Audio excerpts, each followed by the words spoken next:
Chère Françoise, mesdames, messieurs, chers collègues de l'Académie, c'est évidemment un grand honneur pour moi de présenter cet éloge de Christian de Duve et en m'attaquant à la préparation de ce que je vais vous raconter maintenant, je me disais à certains moments, est-ce que je ne suis pas en train d'essayer de m'attaquer à l'Everest sans beaucoup de préparation? Alors je vais commencer par vous montrer cette dia qui vous montre la première page d'un article qui a été publié par Christian de Duve en 1955 et qui s'appelle Tissue Fractionation Studies. C'est une série d'articles qu'il a publiés dans le Biochemical Journal, une vingtaine d'articles au total. Ceci, comme vous pouvez voir, c'est le sixième qui s'intitule Intracellular Distribution Patterns of Enzymes in Rat Liver Tissues. C'est le sixième article, je disais, d'une série qui a commencé en 1951 par deux publications avec son élève Jacques Berthet. Et de toute la série, c'est certainement, à mon sens, l'article le plus important. Comme le titre l'indique, l'article présente les résultats de l'analyse de la distribution subcellulaire d'un certain nombre d'enzymes du foie. Il utilise la technique de centrifugation différentielle affinée par Christian de Duve et son groupe. Alors cette technique vous est illustrée ici à l'aide d'un schéma qui a été conçu par Christian de Duve. Vous partez d'un tissu, en l'occurrence ici le foie, vous l'homogénéisez avec ce système qu'on appelle un homogénéiseur de Potter-Helvegem. Ça a son importance parce que quand on fait de l'homogénéisation de cette façon-là, on ne casse pas les organites qu'il y a à l'intérieur de la cellule. On obtient ce qu'on appelle un homogénat. Ce n'est pas véritablement quelque chose de tout à fait homogène, et Dieu merci, parce que si c'était homogène, on ne parviendrait à rien en tirer en termes de distribution subcellulaire des enzymes. Et puis après ça, la technique de centrifugation différentielle consiste à soumettre l'homogénat à des centrifugations de plus en plus poussées. Ici, vous voyez, à 600 G pendant une dizaine de minutes, à 8500 G pendant une dizaine de minutes, etc. Et on se retrouve à chaque fois avec un culot et un surnageant. Le culot, le premier, contient les noyaux. Le deuxième, qui résulte de la centrifugation du premier surnageant, contient les mitochondries. Le troisième, les microsomes. Et on se retrouve avec un surnageant final. Donc c'est cette technique-là que de Duve va utiliser en l'affinant, en l'améliorant, dans l'article auquel je fais allusion. Alors, les fractions obtenues sont utilisées pour déterminer leur contenu enzymatique. Alors, plutôt que de présenter les résultats sous forme de tableau, ce qui n'est pas très parlant, de Duve présente les résultats sous forme d'histogrammes. Alors, certains ont appelé ces modes de présentation les duvogrammes. Dans le jargon du laboratoire, c'était plutôt les sous-marins, parce que vous reconnaîtrez ici vaguement la forme d'un sous-marin quand on regarde certains de ces profils. Alors, l'avantage de cette représentation graphique, c'est qu'elle permet de saisir tout de suite les différences de profil. Les fractions qui correspondent au matériel qui sédimente à basse vitesse se trouvent à gauche, et puis on a des fractions qui correspondent à du matériel qui sédimente à des vitesses de plus en plus importantes, et tout à fait à droite, on a ce qu'on appelle la fraction soluble qui contient les enzymes et les protéines du cytosol. Alors, cette représentation donc permet de bien voir que les enzymes présentent plusieurs patterns de sédimentation différents. De Duve en distingue 4. Alors, un premier qui correspond aux enzymes des mitochondries et que j'ai entouré ici en vert. Un deuxième qui correspond aux enzymes des microsomes, comme on les appelle, qui sont largement des débris du réticulum endoplasmique et de l'appareil de Golgi, et dans lesquels on trouve la glucose 6-phosphatase. Malheureusement, le focus de l'appareil n'est pas extrêmement bon. Et Pour un troisième, de Duve nous écrit, alors, the third group of enzyme includes acid phosphatase, ribonuclease, deoxyribonuclease, catepsin, and 80%, if not all, of the beta-glucuronidase activity. As shown in a previous publication, there are strong grounds for the belief that the peculiar distribution of acid phosphatase reflects the existence of a distinct class of granules. The fact that the other enzymes in this group are dissociated from cytochrome oxidase almost as markedly as acid phosphatase and show distribution patterns very similar to that of the latter enzyme justify the provisional conclusion that they belong to granules of the same class. Et un peu plus loin, il dit, for practical purposes, it is proposed to refer to these granules as lysosomes, thus calling attention to their richness in hydrolytic enzymes. Vous avez ici, en quelque sorte, l'acte de naissance des lysosomes. Le concept est exposé clairement. Il existe un nouveau type d'organite renfermant des enzymes hydrolytiques, c'est-à-dire des enzymes de digestion, caractérisées toutes par un pH optimum acide. Nous proposons, c'est de Duve qui parle, d'appeler ces nouveaux organites lysosomes. Mais cet article, outre qu'il révèle l'existence des lysosomes, outre qu'il propose une nouvelle modalité de réalisation des fractionnements cellulaires et un nouveau type d'analyse de ces fractionnements cellulaires, mentionne également une autre observation très importante. The distribution observed for uricase suggests that this enzyme belongs either to lysosomes or to yet another class of granules. C'est en germe. La découverte des peroxysomes, un autre type d'organite dévolu au métabolisme oxydatif, mais il faudra encore près de 10 ans et de nombreuses expériences pour en arriver là. Inutile de vous dire que c'est l'article que tous les scientifiques que nous sommes rêvons d'écrire un jour. Comment de Duve en est-il arrivé à ce premier sommet? Christian de Duve est né le 2 octobre 1917 à Thames Ditton, dans le sud de l'Angleterre, où sa famille avait trouvé refuge pendant la Grande Guerre. Belge, d'origine allemande par sa mère, il a ensuite grandi à Anvers, une ville dynamique et prospère, où il a reçu une solide éducation classique gréco-latine, dans un collège où l'enseignement était donné dans les 2 langues nationales. Tout ceci lui a permis de maîtriser très tôt 4 langues modernes auxquelles allait s'ajouter par la suite le suédois. Il termine ses humanités à 16 ans et après quelques hésitations s'engage dans des études de médecine à l'université de Louvain. Séduit, dit-il, par l'image romantique de l'homme en blanc, se penchant sur l'humanité souffrante, le stéthoscope autour du cou et le marteau à réflexe émergeant d'une poche de sa blouse, par l'attrait intellectuel d'un métier qui demandait en même temps des connaissances, de la perspicacité, du jugement et du flair, le fameux sens clinique. Fin de citation. Le hasard fit que son cote, pour utiliser le jargon louvaniste, se trouvait en face de l'Institut de physiologie de Louvain.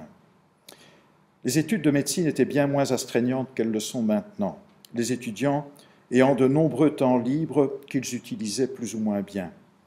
Il était d'usage que les bons étudiants, parmi lesquels Christian de Duve se rangeait certainement, se fassent étudiants-chercheurs dans un des laboratoires de la faculté de médecine. Pour citer de nouveau son autobiographie, « J'ai été introduit, dit-il, à cette tradition par des amis anversois, plus âgés que moi, que j'avais connus par le scoutisme. L'un d'entre eux travaillait dans le laboratoire de physiologie, situé, comme on l'a vu, en face de mon cote. » Voilà le bâtiment de physiologie qui a trouvé maintenant un autre usage à Louvain. Alors, n'ayant pas de préférence particulière, je me suis présenté avec la recommandation de mon ami auprès du directeur de ce laboratoire, plus pour de raisons de facilité personnelle que par véritable intérêt pour la physiologie.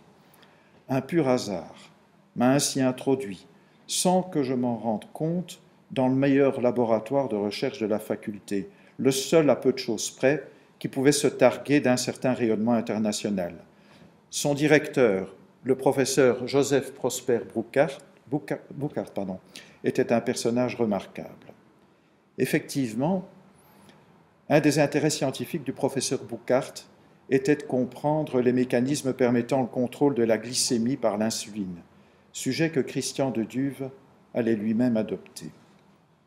Diplômé en médecine en 1941, il fait ses études de chimie tout en étant assistant chez le professeur Mézin, fameux cancérologue louvaniste. Il épouse en 1943 Janine Herman, mieux connue sous le nom de Ninon, une talentueuse artiste originaire de Saint-Tron. Ils auront 4 enfants, Thierry, Anne, Françoise et Alain. De 1944 à 1946, Christian de Duve est aspirant du FNRS. Une de ses principales contributions est de redécouvrir le glucagon, contaminant de certaines préparations d'insuline qui faisaient que l'insuline, ces préparations d'insuline avaient un effet hyperglycémiant transitoire. Il présente sa thèse d'agrégation en 1945 et se disant alors qu'il doit devenir biochimiste pour mieux attaquer le problème du mode d'action de l'insuline, il fait un séjour de 18 mois dans le laboratoire d'Hugo Theorel à Stockholm, puis un séjour de 6 mois dans le laboratoire de Karl Egertikori à St. Louis aux États-Unis, où il travaille en collaboration étroite avec un jeune chercheur, Earl Sutherland, qui découvrira 10 ans plus tard l'AMP cyclique. C'est donc pas moins de 4 prix Nobel que Christian de Duve côtoiera au cours de cette formation postdoctorale. Nommé chargé de cours à l'Université catholique de Louvain, il rentre en Belgique pour donner ses cours en février 1948 et fonde le laboratoire de chimie physiologique, dont on voit ici une première version au sein duquel Christian de Duve se trouve. Il sera ultérieurement nommé professeur ordinaire en 1951. Rapidement, il attire dans son laboratoire de jeunes chercheurs brillants, dont Henri Gériès et Jacques Berthet, jeunes médecins comme lui. L'étude de la réaction permettant la formation de glucose libre à partir du glucose 1-phosphate formé par l'enzyme qui dégrade le glycogène, la glycogène phosphorylase, l'amène à montrer que cette phosphatase, essentielle pour le maintien de la glycémie, agit non pas sur le glucose 1-phosphate, mais sur le glucose 6-phosphate. Il montre que cette enzyme, la glucose 6-phosphatase donc, est associée, et c'est une observation un peu surprenante à l'époque, elle est associée aux membranes des microsomes, travail qui l'initiera à l'utilisation de la centrifugation différentielle que je décrivais quelques dias plus tôt. Vient alors cette observation curieuse, faite quelques jours avant la Noël 1949, dans un fractionnement destiné à étudier la glucose 6-phosphatase. Alors il faut savoir qu'à côté de la glucose 6-phosphatase, qui est une enzyme spécifique et très intéressante d'un point de vue physiologique, il existe dans le foie et dans d'autres tissus une autre phosphatase, a priori peu intéressante parce que non spécifique et présentant un optimum de pH acide. Inévitablement, tout qui veut faire des mesures de glucose 6-phosphatase doit tenir compte également de l'enzyme non spécifique. Alors, en réalisant un homogénat en présence de saccharose carmolaire et en faisant ensuite un fractionnement, de Duve et ses collaborateurs découvrent que la phosphatase acide,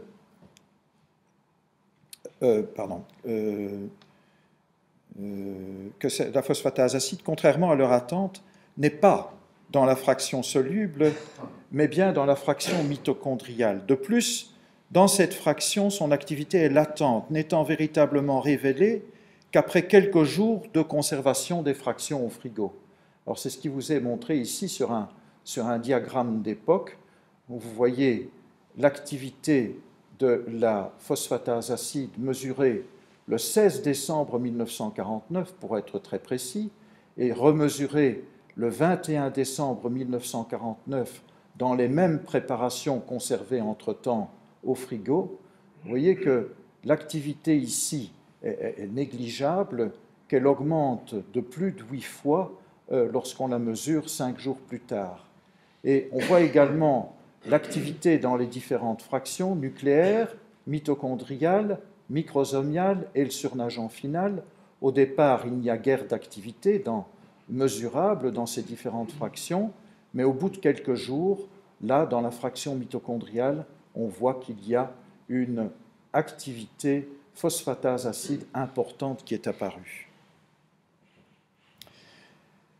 L'hypothèse, dit de Duve, s'imposait dès lors que la phosphatase acide appartient à des granules sédimentables fragiles, dont elle est facilement libérée sous forme soluble par des dommages physiques et même par le simple vieillissement des granules à basse température. C'est à tâcher de comprendre ce que sont ces granules que de Duve et son équipe vont alors s'atteler. Il faudra 5 ans de travail et de nombreux articles, dont les 2 premiers sont cités ici, pour établir que les structures contenant la phosphatase acide sont entourées d'une membrane, cette phosphatase acide donc, que l'on mesure avec le bêta-glycérophosphate comme substrat. Cette phosphatase acide, elle est dans des structures donc entourées d'une membrane qui se rompt facilement. Alors la suite prouvera qu'on peut la rompre en la mettant dans des milieux hypotoniques, en utilisant des homogénéiseurs vigoureux comme le Waring Blender, ou encore en faisant des cycles de congélation et décongélation, ou encore en utilisant des détergents. La membrane alors se rompt et le bêta-glycérophosphate peut entrer en contact avec la phosphatase acide, qui d'ailleurs est libérée alors des granules. Donc, l'article que je vous citais au départ et qui mène à la conclusion que ces structures contiennent non seulement la phosphatase acide, mais également une série d'autres hydrolases acides, a été publié, comme je le disais, en 1955. Il a été cité des milliers de fois, mais vous pouvez considérer qu'il est cité implicitement chaque fois que quelqu'un utilise le terme lysosome. Alors, dans PubMed, par exemple, on trouve pas moins de 60 000 occurrences du terme lysosome. La découverte des lysosomes est la déduction de résultats d'expériences biochimiques. Pour voir les lysosomes, de Duve appellera à l'aide un cytologiste américain, Alex Novikov, qui examinera au microscope électronique des fractions de lysosomes purifiés par l'équipe de Louvain, donnant ainsi l'occasion de voir pour la première fois des lysosomes.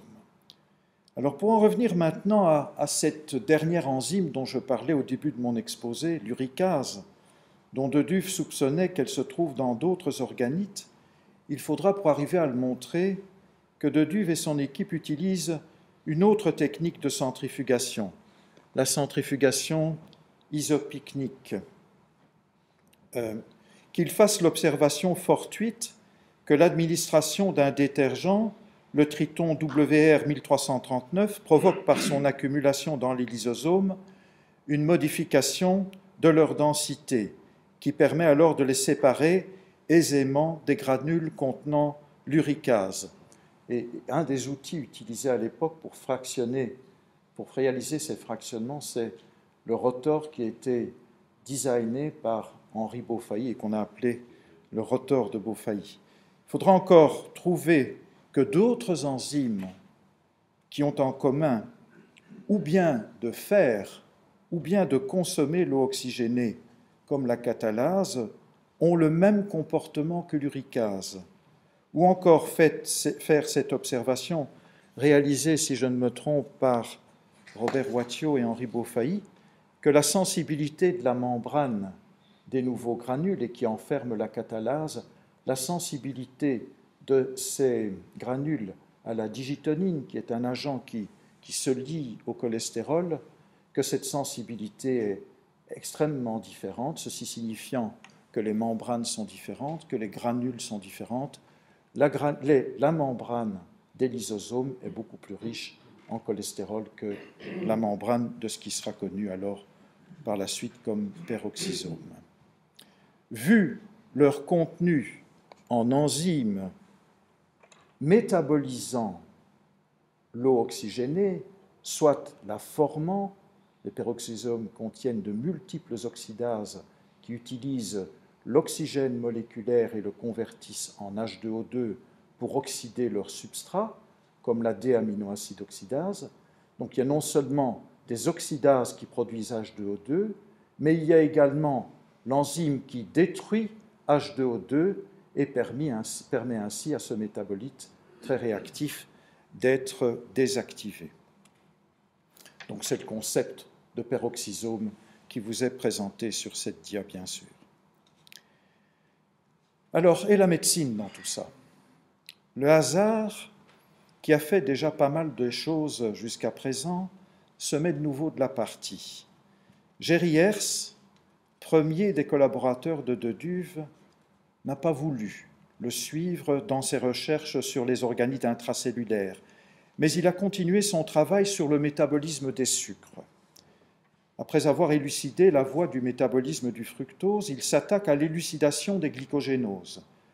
L'une d'entre elles, appelée maladie de Pompe, du nom du pédiatre hollandais qui l'a décrite, stimule particulièrement son intérêt.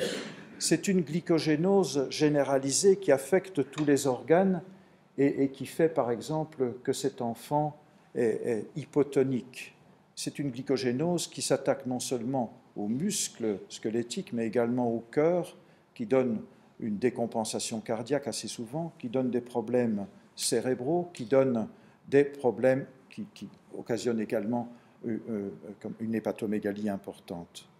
Donc, cette maladie excite d'autant plus l'intérêt de Hersz qu'aucune des enzymes connues du métabolisme du glycogène n'y fait défaut, jusqu'au jour où il découvre qu'une activité maltase acide, inconnue jusqu'alors, fait défaut dans les tissus de patients atteints de cette maladie. Avec l'aide des membres de l'équipe de Deduve, il montre que la maltase acide est bien dans les lysosomes. Il en conclut que, voilà, ça c'est une micrographie qui a été réalisée par Pierre Baudouin, dont nous venons d'apprendre le décès hier. Donc une micrographie réalisée par Pierre Baudouin dans laquelle on voit le glycogène, qui sont ces granules noirs, accumulés à l'intérieur d'un lysosome qui est considérablement hypertrophié et d'un deuxième lysosome que l'on voit là en dessous. En examinant attentivement cette micrographie, on peut voir que ce matériel est à l'intérieur d'un organite qui est délimité par une membrane. Donc, Hersz, avec l'aide de Baudouin et d'autres, montre que la maltase, avec l'aide des membres de l'équipe de Deduve, donc Hersz montre que la maltase acide est bien dans les lysosomes. Il en conclut que le glycogène doit donc s'accumuler dans cet organite, et effectivement, c'est ce qu'il démontre avec l'aide de Pierre Baudouin sur cette dia que je viens de décrire. Il propose alors l'hypothèse que, de façon générale, les déficiences d'enzymes lysosomiales devraient entraîner des maladies de dépôt, que le matériel anormal devrait s'y accumuler dans les lysosomes et que ce matériel devrait être sensible à la dégradation par l'enzyme manquante. C'est au départ de cette hypothèse qu'une cinquantaine de maladies lysosomiales seront élucidées par différents groupes dans le monde. D'autres groupes découvriront les maladies peroxysomiales, dont la maladie de Zellweger, dans laquelle les peroxysomes manquent du fait d'un défaut de leur biogenèse. Le temps me manque pour vous raconter dans davantage de détails toutes les études réalisées par De Duve et son équipe sur les lysosomes et les peroxysomes. En 1962, De Duve est nommé à l'Institut Rockefeller à New York. Il réalise ainsi son rêve de pouvoir continuer à faire de la recherche sans être assailli de charges académiques. Il partagera désormais son temps entre son laboratoire américain, son laboratoire belge et le reste du monde. Viendra alors la consécration du prix Nobel de médecine ou de physiologie, accordé conjointement à Albert Claude, Christian de Duve et Georges Palade pour leur découverte sur la structure et l'organisation de la cellule. Christian de Duve récoltera de nombreux autres prix et distinctions au cours de sa carrière. Je ne peux pas vous les énumérer. La même année où il reçoit le prix Nobel, Christian de Duve fonde, avec quelques collègues de la faculté de médecine de Louvain, l'Institut international de pathologie cellulaire et moléculaire, mieux connu sous la désignation d'ICP, et récemment rebaptisé Institut de Duve. Il profite de l'occasion du déménagement de la faculté de médecine francophone vers Woluwe-Saint-Lambert pour regrouper des laboratoires antérieurement dispersés dans la ville de Louvain. Voulant atteindre une certaine masse critique de chercheurs, il demande à l'université de lui construire 3 plateaux de laboratoires supplémentaires, s'engageant à trouver par le mécénat l'argent nécessaire pour équiper ces laboratoires et les faire tourner. Et ce pari assez fou, il va le gagner. Dès 1977, il parvient à attirer le financement de l'Institut Ludwig. La branche de Bruxelles de l'Institut Ludwig est alors créée et c'est un talentueux jeune chercheur, Thierry Beaune, qui la dirigera et l'amènera à la fantastique découverte des antigènes tumoraux. En créant l'ICP, Christian de Duve insiste sur l'excellence et sur la confiance que l'on doit faire aux chercheurs qui doivent avoir toute liberté de faire prendre à leurs recherches la direction qu'ils trouvent la plus opportune. Il insistait également sur l'importance de la fécondation croisée entre chercheurs et sur l'intérêt que les chercheurs doivent garder pour les développements médicaux potentiels de leur travail. La devise « Mieux comprendre pour mieux guérir » est le symbole de l'Institut, mélange d'une hélice d'ADN et du serpent d'Esculape le disent bien.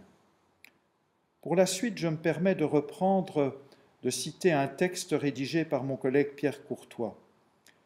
Après ces 2 réussites remarquables comme chercheur de première ligne, puis comme fondateur et directeur d'un institut d'un genre nouveau en Belgique, De Duve n'a pas limité ses ambitions à une retraite bien méritée. Il décida de s'adresser au plus grand nombre. D'abord, il s'est attelé à rédiger des manuels remarquables de clarté sur la biologie de la cellule, intégrant les structures et les mécanismes biochimiques. Alors, il y a entre autres ce manuel ici, A Guided Tour of the Living Cell, qui est absolument remarquable et qu'il a écrit suite à une série de conférences qu'il avait faites à New York.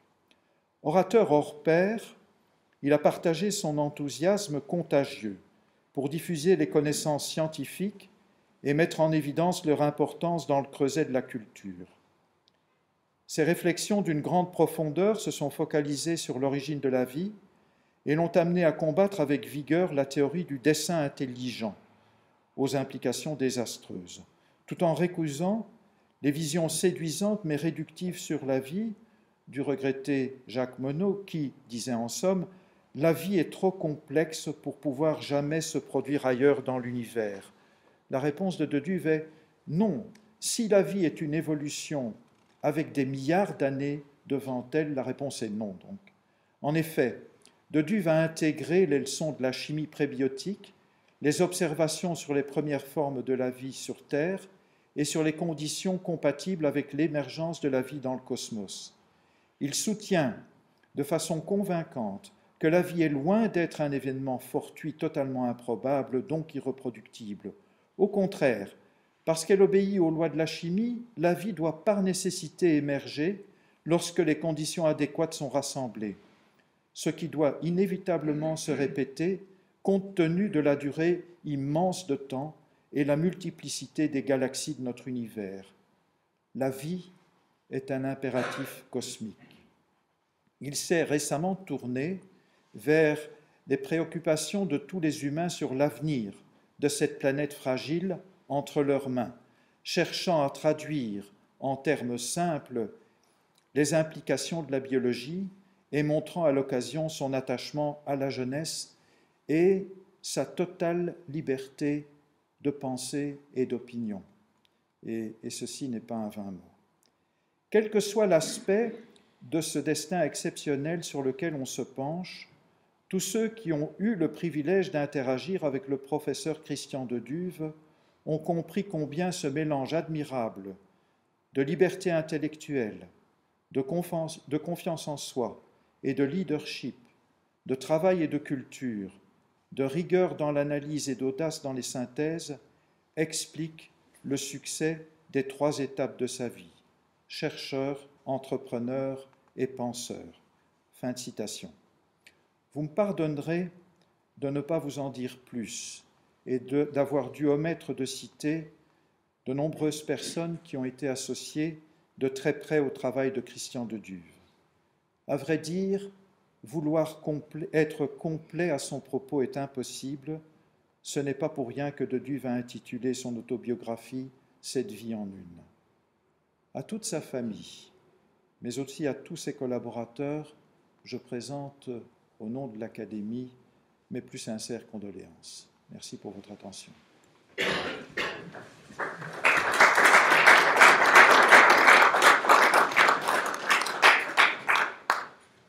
vous invite à un moment de recueillement.